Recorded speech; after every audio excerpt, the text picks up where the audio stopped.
If productivity per employee is about to shoot through the roof because all of a sudden there are a host of new AI-driven productivity enhancing tools where the person is much more of a creator and they're a guide of tools that work on their behalf to make them a heck of a lot more effective, how quickly companies and employers are going to react to a very rapidly changing environment where perhaps certain people and certain functions aren't needed in the same way. The single best thing a company can do is train, enhance, work with, encourage, coach its existing employees. It's cheaper and it is a hell of a lot better to promote internally. It's better to see people succeed than to have to churn and hire someone new.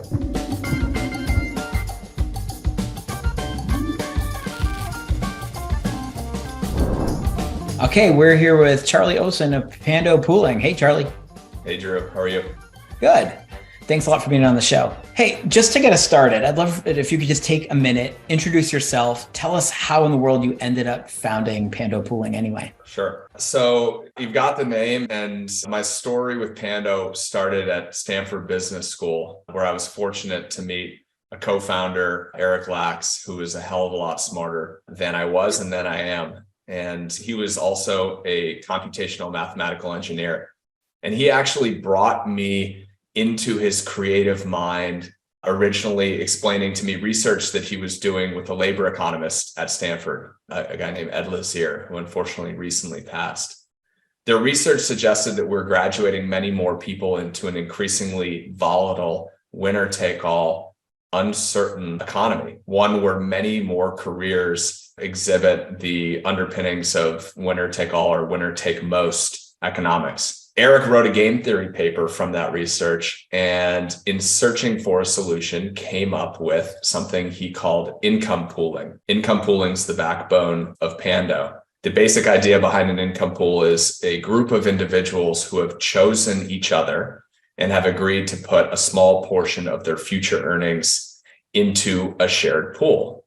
In doing so, if anyone in that pool has outsized winner-take-all success, everyone shares in the outcome. I fell in love with the idea, realized that Eric and I were an interesting kind of complementary duo, and the rest is history. We now work and serve professional baseball players and VC-backed entrepreneurs, but hope that's just the tip of the spear. That's fascinating. And I was reading in 2019, you were named to the Forbes 30 Under 30 for the innovative idea behind Pando. For our audience, you just noted the game theory. Tell us about this innovation and the impact that you think it can have at a macro level. Yeah, look, I think that first off, we constantly live in a changing world, and that's neither good nor bad. It is. And if our economy is changing, I hope that we are all situated with the appropriate sets of tools to be able to handle that change. One of the things that I was so struck with when Eric brought this idea to me was that for most of us, our ability to generate future income is the most valuable asset we own. It'll pay for everything else. It'll pay for your stock portfolio. It'll pay for your car and your home. And despite this, it is the asset that we have the least control over, meaning you choose one career at a time, you take an all or nothing bet on that career more often than not. And there's immense risk with that all or nothing bet, that all eggs in one basket bet. And I think the risk is growing, right? So many more careers, that risk is becoming increasingly winner take all. Think of the baseball player who might blow out his arm when he least expects it. Or think about the VC-backed entrepreneur that's trying to change the world, yet we know the stats, 90% of VC-backed businesses still fail. So the economic outcome is anything but certain. The upside is huge, and we want to give our customers a better way to control the risk around that career choice. And the hope is that many more choose a career that aligns with their personal risk tolerance, as opposed to necessarily taking the risk of the career as a given. Meaning, too many entrepreneurs, for example, fail to launch a business because it's scary and because maybe they don't have a family to fall back on. And in this instance, with Pando, we hope that both a community of aligned peers, but also a little financial security might unlock a whole bunch of talented people to chase careers that they otherwise wouldn't have. Sure. You mentioned the segments of professional athletics, startup founders. Do you see this concept getting legs in other sectors of the economy as well? Yeah, certainly, Drew. I see this expanding well outside of sports and entrepreneurship. I think that we'll expect that whether it's sports, media, entertainment, the creator economy, finance, medicine, many more careers are starting to exhibit risk, volatility, uncertainty. And a good way to understand and personalize that is, the old adage of the 30-year career with GM, where you land with one employer and that's your whole life. That's a thing of the past. It feels like a fragment of our imagination now. And so I expect that as we continue to build a great business, one where we can serve not just those who are chasing careers where they might make millions or tens of millions. I hope over time that we're working with the gig economy workers in monthly pools who have a very different problem, which is near-term kind of financial vulnerability. And I think this product is very well situated to serve them as well. That's really interesting thought. For our audience, could you maybe provide a more concrete example of how a pool would work? And because I'd love to, when we cut this, I'd love to even create a visual for it as well. Sure. Yeah, I think a visual, they say a picture is 1,000 words. I've given you the 1,000 words. Here's the visual. I think baseball ends up being a great place to help people understand what this could look like. So imagine that you have 5 first-round picks from the Major League Baseball draft. All right, a first-round pick, here's the case study. A first-round pick at the time that they are drafted are expected to make $45 million from their baseball career. Pretty good. The problem is that 50% of those first round picks will make less than 1 million, meaning the other 50% will average over 90 million. And you don't know which one you are. It's a coin flip. And those are the very best odds in baseball. So what we do is we find a group of first round picks, again, folks with similar expected earnings, and we help that group find each other and eventually sort and choose each other and join a pool that they want to be a part of. So these 5 guys have selected each other. They've agreed that they will put 10% of their future earnings after the first 2 million that they make into this pool. They've agreed that the pool will be owned equally, that contributions and distributions will happen every year, and that the pool will go for the length of their playing career. So again, that first 2 million they make, that's theirs and theirs alone. Only if they earn above that will they ever contribute a cent. And the idea here is pretty simple. If you're the person that makes less than $1 million or less than $2 million, you'll never make a contribution. But if you're someone who earns over 90, you might contribute a little bit to this pool, depending on whether or not you're the highest earner in the pool. Sure. And in this instance, you can imagine making $40 million and still making money from your income pool if someone in that pool, for example, goes on to earn 100 million. And maybe the most fun element is that you've now got a brotherhood. You've got a group of individuals with financially aligned incentives who are motivated to see you win and get to cheer you along on the road. I think most people think of sports as being a team-based thing. I promise you it's lonely. And we hear this too from our venture-backed entrepreneurs. This is a community now with aligned financial incentives to care, to help you out and to help encourage your odds of success. Yeah, love that aspect of it too, from a team standpoint. Definitely resonates. And as we just mentioned about venture capital, as we know, investors, especially VCs, aren't necessarily investing in the big idea, but more so their belief in the founders to pull off that idea. And this is why venture capital is so hard and fraught with risk. How do you place value on an individual? You do something like this at Pando, clearly you even mentioned like trying to pull together people with similar expected earnings. How would you do that with startup founders? You've unlocked something with that question, which is trying to value a early stage entrepreneur or an early stage baseball player is immensely challenging because there is so much volatility and uncertainty of outcome. It is a challenging problem.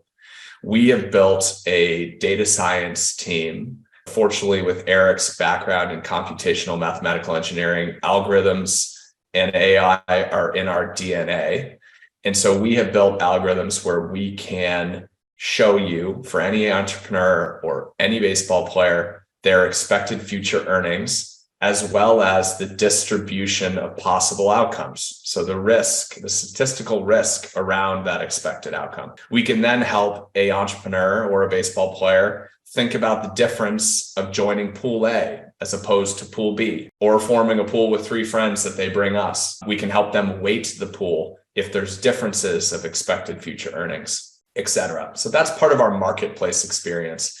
And as I said, it's a very challenging problem, and there is immense statistical volatility for any individual. Focusing specifically on an entrepreneur, like, what data are we grabbing? Yeah. The strongest kind of like hard asset that an entrepreneur has is the company they're currently working on. So we use a whole bunch of historical data based on kind of odds of success and likelihood of moving from one fundraising round to another, for example, odds of failure, outcomes based on revenue data, et cetera, et cetera, et cetera, to start to get an understanding of the odds of likelihood of the thing that the entrepreneur is currently working on. However, that's what VCs do. That's what investment managers do. They try to predict the outcome of an asset of a company. There's nothing terribly unique yet. One of the things that we layer in, though, is we also collect tax returns from our clients, in part because we need to evaluate whether or not they earned eligible income and owe a pool contribution. And we're able to layer back in a whole bunch of pretty unique proprietary financial data. And further, because our clients go through this marketplace experience like LinkedIn 2.0, where folks are voting if they want a person to join their pool or not, we also have some revealed preference data that we can layer into kind of our algorithms and how we think about expected client value. Lastly, one of the things that is, I think, unique about Pando, a VC will make a bet on a specific founder, but objectively, they're buying a portion of that business. Pando is betting truly on the person. So this is the income that the person will make from their trader business over the length of their pooling agreement. And so that means if they're a serial founder, for example, and they start a company and it's successful, and then they start a second company and it's successful, Pando grabs both. It also means that, and this is the more likely outcome given the stats and the odds as we know them, if that first company isn't the right company or the right situation, but the next one is, we also have access to that. So that's where our product is unique. This is founders betting on founders and their ability to generate value and build wealth over the course of their income pooling agreement, whether it is at the company that they are currently at or something yet to be dreamed. Wow. So I've heard you say our ability to generate future income is the greatest asset we own. So talk to us about that. How does an individual, how would you advise an individual on how to go about projecting their future income potential? It's a challenge.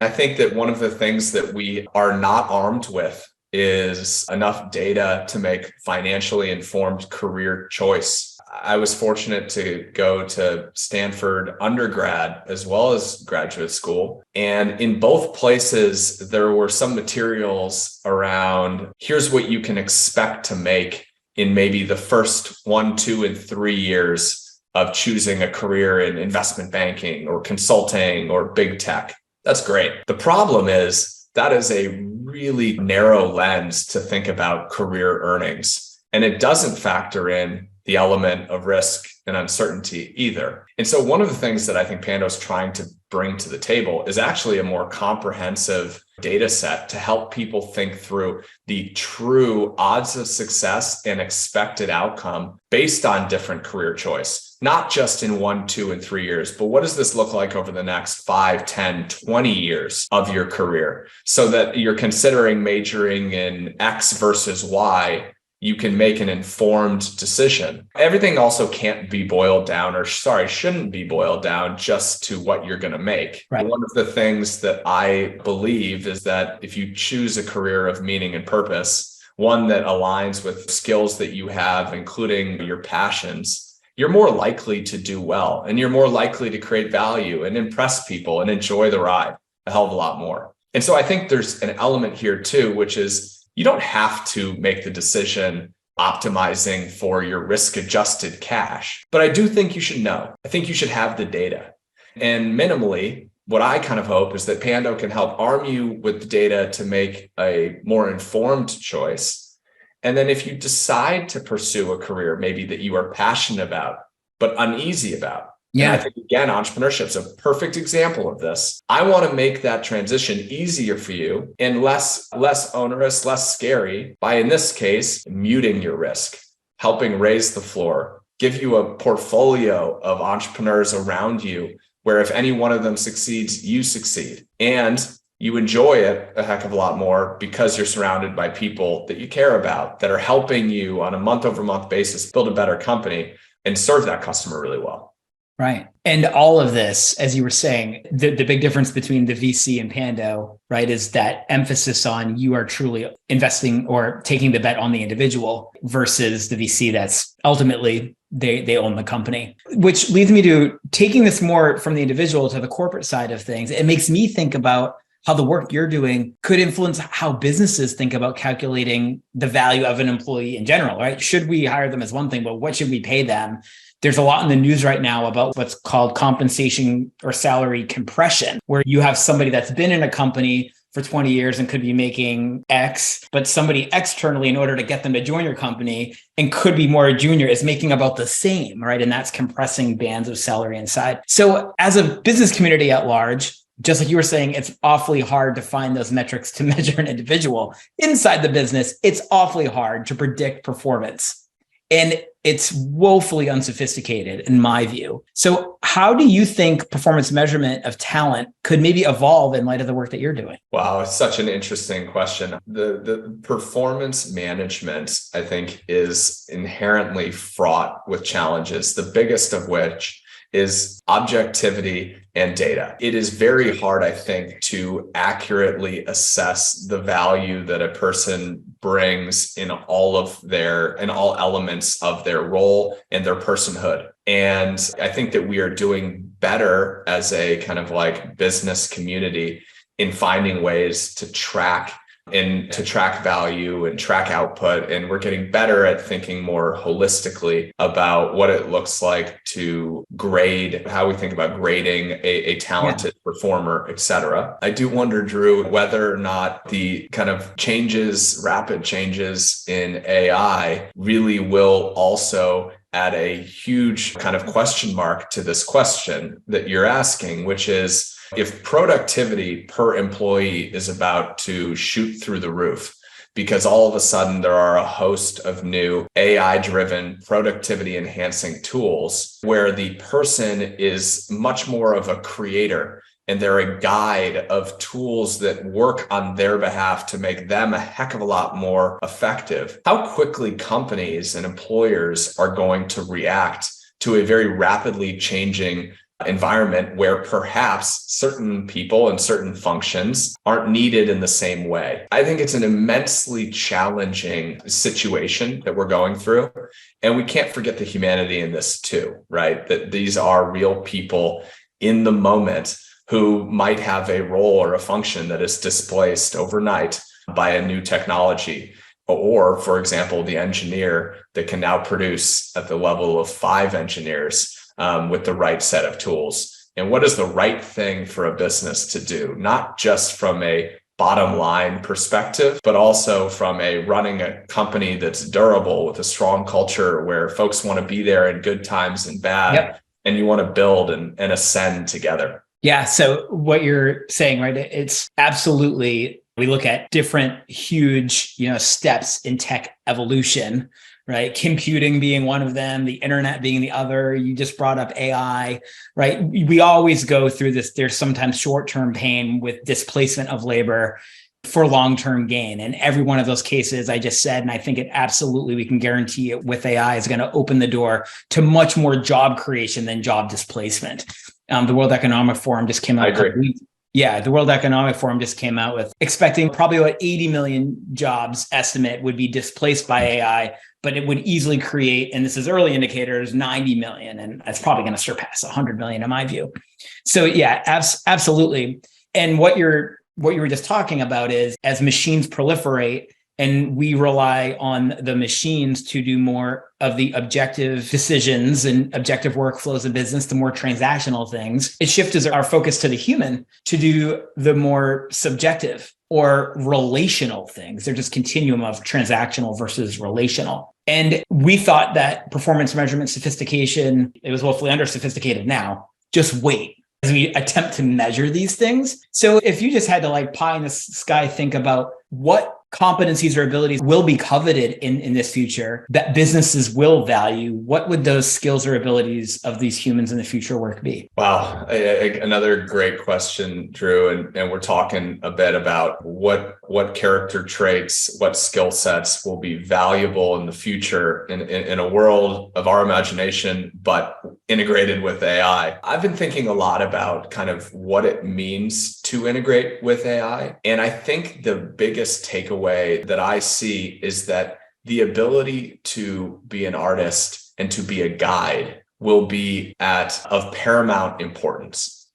Meaning you need to guide your AI friend of whatever sort and whatever tool you're working with to do what you want it to do. And the people who guide best, the people who get the most leverage from the tool because they are the human being that has integrated really well with the tool and can guide, will be the person who extracts more value from the tool and therefore has a greater impact. The kind of artist side of this, I think, is that we are being reduced, quote unquote, to being creators, to creating again with our hands and with our minds, things that the computer cannot, or that the algorithm cannot. And in some ways, I think this is like highest and best use for humans. We're now talking about the set of, or I guess the blend of emotion, meeting our interpersonal kind of, skill set, combining EQ and IQ really thoughtfully into a work environment where the things that we are doing aren't rote. They aren't hammering nails all day, every day.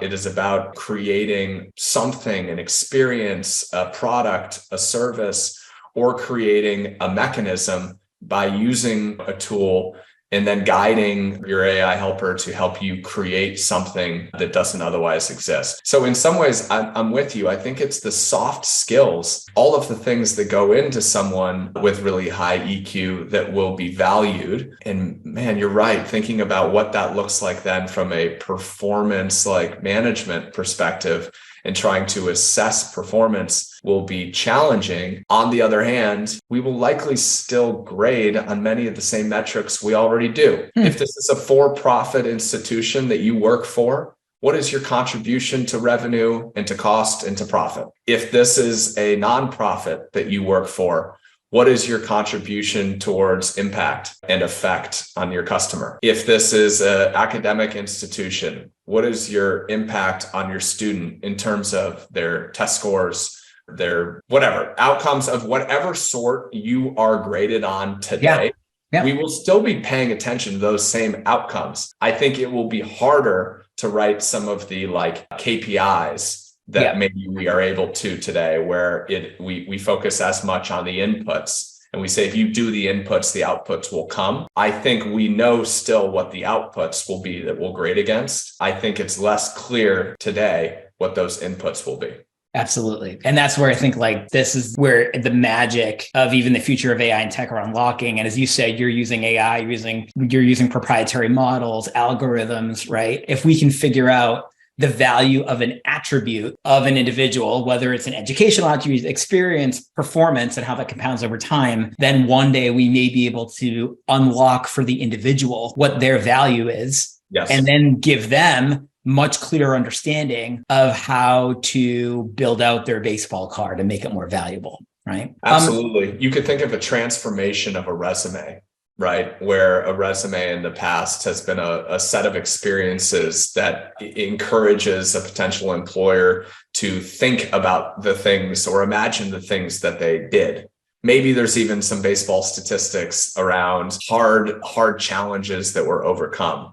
I think the resume of the future, to your point, is here are my attributes. Yeah. Here are the things that I am really good at, and I can prove to you that I'm really good at them. And based on those attributes, here's what you can expect my impact will be on your organization. Yeah. Oh, what a dream. As we're talking on this track about attributes, it makes me think about career development itself, right? Even if you were to think of a pro athlete, like wanting to get from here to there, like what are different aspects of their game that they have to improve? How has the work you've done at Pando changed how you think about career development? That's really interesting. I think that career development is something that means different things to different people. So first off, I feel very lucky being a CEO and having great backers and investors that I've been encouraged from the beginning of my journey to seek help and to get coaching. And coaching is actually like the norm. I'm like a professional athlete in that regard, that you are expected to be improving day over day and to pay for it. And the company will pay for it. Companies invested in my success. I think that same feeling is likely not held for all members of tech companies, for example. Coaching is not an expectation. Neither is, by the way, I would say, like therapy. And I think that as we expand what it means to build great teams and to offer real pathways of career development to our people, we're really seeing the birth of a new generation of companies that remember that their single most valuable asset are their people, especially if we're moving in the direction where our people are the creators, our people are the guides, our people are these extraordinarily high leverage like engines within our company. The value, the premium on increasing the competence or the happiness or the functionality of a single person goes through the roof. So I think that one of the reasons that I'm afforded the ability to have a coach is that my investors believe I have a big impact on this company. So it's worth it. I would argue that as we move in a direction where every employee is every person is more valuable to the thing that they are doing, they become increasingly more worth it. And this is helpful from a dollars and cents perspective. And it's great that more people, I expect, will get coaching and will have more time and attention spent on their career development. But I actually think this has been just a colossal missed opportunity for an extended period of time. That, again, the single best thing a company can do is train, enhance, work with, encourage, coach its existing employees. It's cheaper and it is a hell of a lot better to promote internally. It's better to see people succeed than to have to churn and hire someone new. Sure. So again, I actually think this one, we're pointed in the right direction and in a direction we should have been pointed in for decades. Okay, cool. I'd love to challenge that thought a little bit. Please. Career development, sponsored by business. I would argue that it gets sponsored when it's directly correlated to what the business needs and maybe not what you were cut out to do or your potential dictates or right. And so what I think that potentially leads to is a world where individuals more often than not are pigeonholed or put on a track just because that was what was afforded to them versus a career path that truly aligns with their own aspirations, values, and competence from the get-go. And we see this not only in career development, where the business is the primary beneficiary, not the individual. The individual is the secondary beneficiary. It's the same thing in this world where we say talent agencies exist. Most talent agencies today, very few represent the talent. Many represent the business. And so what I love about what Pando is doing is this is done by the individual. And if we're so bad at this performance measurement, one of the things we are good at is heuristics. So when we see an individual that's doing a great job, and we can confirm that via references, we will bet on that all day long. We're going to see more of this over the future. We're going to see more individuals getting paid more money instead of the 1 or 2%. You maybe will have 3 or 4%. The economies of scale could absolutely be there for individuals to continue to buy services like Pando or other services to further their own career in themselves. Do you see a world where we see an increased market or category for individual-led, individual-sponsored career development services? I certainly hope so. I think that, again, this is then about, it's a question, first of all, of priority for the individual. So does the person have the disposable income and the financial flexibility to invest in themselves? Yep. Do they also think it's a priority? And as compared with other opportunities, do they think it's highest ROI? Yep. I would argue, by the way, that we just generally as a species don't do a good enough job betting on ourselves and investing in long-term oriented growth. And that actually that is a tremendous wasted opportunity generally. And I do agree with you that we are moving in a direction where there will be more agency for the highly talented, unique contributor to be able to take control of their own future and their own development. On the other hand, the best companies don't just train someone to pigeonhole them into the role that they're currently in, because the best companies think about a ladder as well, right? So it's let's train this person to be really good at the rung that they're on. But if we don't give them a path up and encourage them to advance onto other things in their career, and everyone across the entire organization is pigeonholed onto their step, the stagnation of the organization as a whole will kill us. That's right. So I think that you're right in diagnosing the way that way too many companies currently handle career development. But I would argue that great companies should be taking a longer term employee-centric view at coaching and development. They should be really thinking about what is best, what is in the best interest of the human being on the other side. And trying to advocate for that and pull that out of the person or encourage it of the person. And if you do that, and you're there before others care, and you help an individual become more than they currently are, the kind of like loyalty and return on that time is going to be immense. If they stay with you and if they advance in their career, that's good for the business and it's good for the person. That to me sounds like a win. If you help them and they then go someplace else because it's what's right for them, but you become known as the place to spend a portion of your career because you treat people the right way, that's a huge, durable competitive advantage. You're not going to get a kind of competitor come in and beat you at the thing you're really good at if you treat people that way. Right. So I just see it as a missed opportunity again. And I do agree with you, especially when you think of talent agency. More often than not, it is about the business than the talent. And I think that businesses at large need to remember their greatest asset is the talent. So remember to treat the talent well. Absolutely. Fantastic. Hey, I know we're tight on time. I do have one more question. Great. Yeah. Yeah, cool. Curious how you would respond to the statement. The employee-employer relationship is broken. How do you respond to that comment, and what do you attribute to your beliefs? I think that maybe I am instantly defensive as an employer, hoping that at Pando, our employee-employer relationship is not broken. I took a great teammate out for dinner last night who's been with Pando now for 5 years. We pride ourselves in long-term relationships with our teammates, and it's been fantastic to see them grow and ascend, not just personally in terms of skill development and career development, but also through life, going through some major chapters of getting married, having kids, blah, blah, blah. That's been the most rewarding and profound part of building Pando for me. I'm most proud of the team we've put in place, the culture that we have, and the kind of roll up our sleeves in good times and bad attitude that this team has brought to bringing something new to the world and doing it together. Our mantra is better together, and I believe that and mean it when I say it. Maybe, and I am factually, I guess, the employer. Yes. Right? So maybe while I don't think of that relationship maybe in those terms, I don't think our version of the employer-employee relationship is broken. However, one thing that I absolutely believe in is the power of diversification in an increasingly risky and volatile world.